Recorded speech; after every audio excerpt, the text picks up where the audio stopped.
I know who are woke, seemingly woke in terms of what they want for their own race. So black people who are woke in the idea that we want black financial independence for our communities. We want equal opportunity in employment. We want equal opportunity in education for ourselves.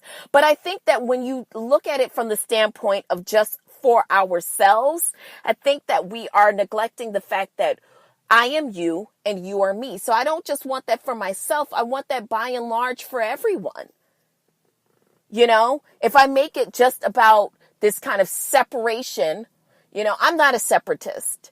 I think that I live in a world that says that separating is what we need to do. So if we just keep all the racists out, and if we keep all of the immigrants out, and if we lock all the pedophiles out, and if we lock all of the homophobes out, then, you know, we won't have to deal with the suffering. But that's just not true. That's just not true. I think we have to strive a little bit more to see ourselves in one another, you know, and even when it comes to the dark parts. So when I heard Liam Neeson's story, and when I heard him speak, and I heard of this story that happened with him, yeah, there were definitely some parts that made me be like, ooh, oh, well, girl, I'm not supporting your movie. And that's fine. I don't have to support your movie. But I found it interesting that he chose to tell the story, and that he told it very openly. And I found it interesting that people's response to it was one of backlash. You know, like, how dare you feel this way? Yes, we have a problem with the way he felt, but I wish he would have spoke more about how he came to the point to realize that it was wrong. You know, I think that there was a lot of, I felt like there was a lot of thought and prudence given to why he was mad, and not a lot of thought and prudence spent on how he recovered. You know, I think it's important to hear how you got there, but I think that, you know, it's even more so important to hear about the journey of how you recovered from it, right? So for all of you girls that are mad at Liam Neeson, well, let me tell you something. The movie producers canceled the big hoopla of the red carpet. He's been canceling a couple of talk show appearances and what have you. I believe I saw him even on Live with Kelly and Ryan. And they, of course, wanted to talk about it because he had just come from Good Morning America, where he really spoke about it in depth with Robin Roberts. And he chose to really not want to talk about it anymore. I just wish that more prudence would have been given to how he recovered from it. But, you know, what are you going to do? All right, so let's take a quick break, and let's come on back. All right, so we are back, and we're black, and we're not going back.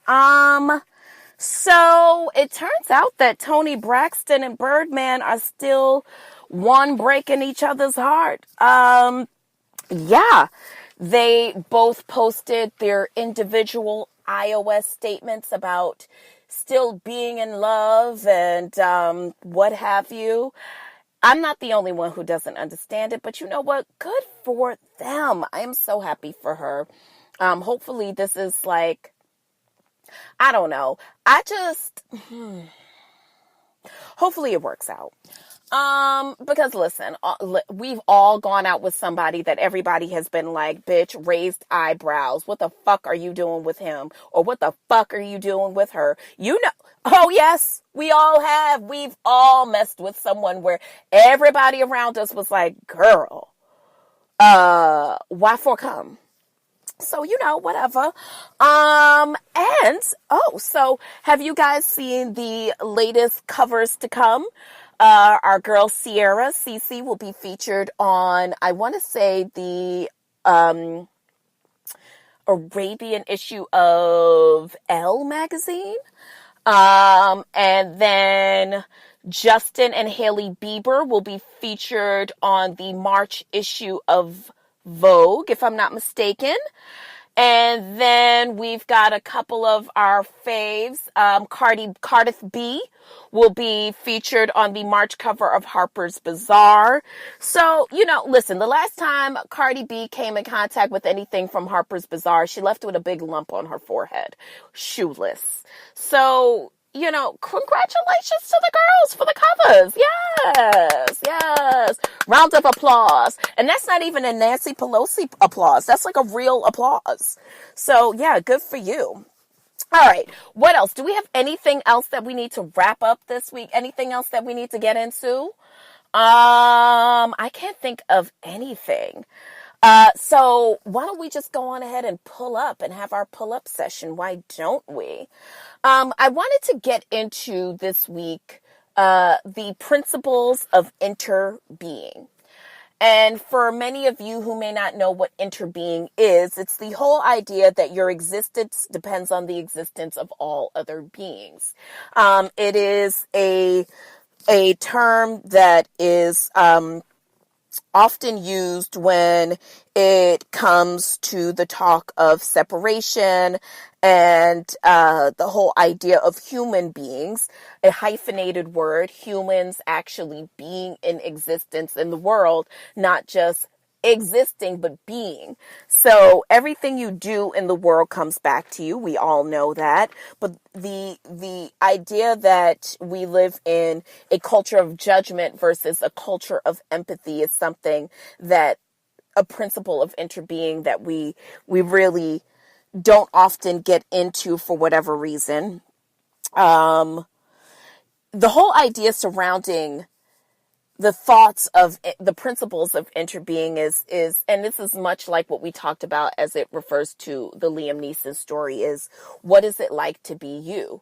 Really going in depth to find out how does a person arrive at a place where, they're so cut off from me. So how would you and I are together, how would you arrive at a place that you're so cut off from me that it doesn't allow you to have empathy for me as another being? When in actuality, your very existence depends on my existence, right? So for me to actually care, I really need to kind of get into intimacy and connection, which I know is something that's very difficult for most of us. And I'm not talking about romantic intimacy or romantic connection. I am a person who I find it very hard to, have you ever gazed into someone's eyes? I find it very hard, if I am, even in romantic situations, I find it very difficult to have that connection with someone where we're literally interbeing with one another. I can gaze into you long enough that I can rid myself of the vulnerability and really get into seeing myself in you and vice versa. Anything that drives connection has often been difficult for me. The whole idea is that I'm a 90s kind of girl and I'm independent and I don't need nobody. Isn't that what we've been sold? You don't need anyone. You don't need connection. You don't need that. You can do this shit all on your own because you're a bad bitch. But can you? And should you? I mean, aren't we all just longing for real connection? At least I am. But in order for me to have that, I have to kind of rid myself of the toxicity that says that independence is really what I should be striving for, when I really actually should be striving for being more of an interbeing. I don't think that there's anything wrong with being self-sufficient. And when we talk about self-sufficiency, it's the whole idea that not just in the idea of financially being able to hold my own, but I mean emotionally. There's nothing wrong with self-sufficient emotion. There's nothing wrong with being able to power yourself. You know what I've been doing lately in order to really snap myself back into the present? Sometimes when I feel myself separating so far from everyone and kind of getting into my own bag, as the kids would say. I kind of wiggle my toes so I can get an idea that, girl, get present and understand that you can't stay in your own bag. Whatever you need to do to talk yourself off the ledge, honestly. But yeah, that's just one of the things that I do. I'm striving for deeper connection with not just the people that I love, but the people that I don't love. The people that, really know how to like press my buttons, the people that really just cause me to be more, the relationships with these people cause me to be more reactive. I tend to be more impulsive. These people know the buttons to push to get me to be more impulsive and not be as present as I ought to be. I think that the culture of separationism and independence has really driven a wedge between, at least for myself, it's driven a wedge between myself and people that I don't even know, or people that I do know, and I feel like, you know what, I can operate without you because you did this and I don't need you. But honestly, we need each other. We need each other. We need to love up on each other. We need to really just become more empathetic towards one another.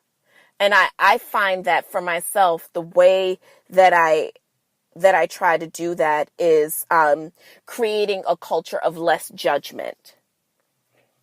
Right? I think it's very easy for us every once in a while to point the finger. And I was talking about this and referring to this a lot at the top of the show.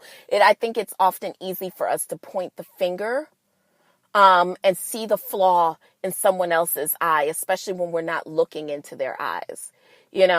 I think it's easy to forget, one of the ways that I was able to connect with, one of the ways that I'm able to connect with people is through vulnerability. And I think that sometimes there can be a lack of honesty in how vulnerable we try not to be with folks. We try not to be too needy or too angsty about things. And we think that makes us better people, when in actuality, it just drives the wedge in that much more. I don't know at what point in the road I became so hard on myself, and by proxy becoming hard on the people that I love and the people around me, but it definitely happens. It definitely happens. And my challenge for myself for the week and for the remainder of the year is to try to practice an existence that realizes the dependence of the existing of the person next to me. I'm not responsible or accountable to make anyone else happy or to make up for what other people might lack in their lives. But what I think part of our sociological, our debt, in terms of what we owe to our existence, is the ability to love each other. It's the greatest of all of the, above all else, is the love. So what I want to challenge you for this week is, that person that challenges you the most emotionally, that person that knows how to push your buttons the most, that situation that drives you to just lose your shit completely. I want to challenge you to actually dig deep for intimacy and connection. I think those are the things that are going to give us the most healing power. And, for instance, I am someone that when depression does hit, I like to be by myself.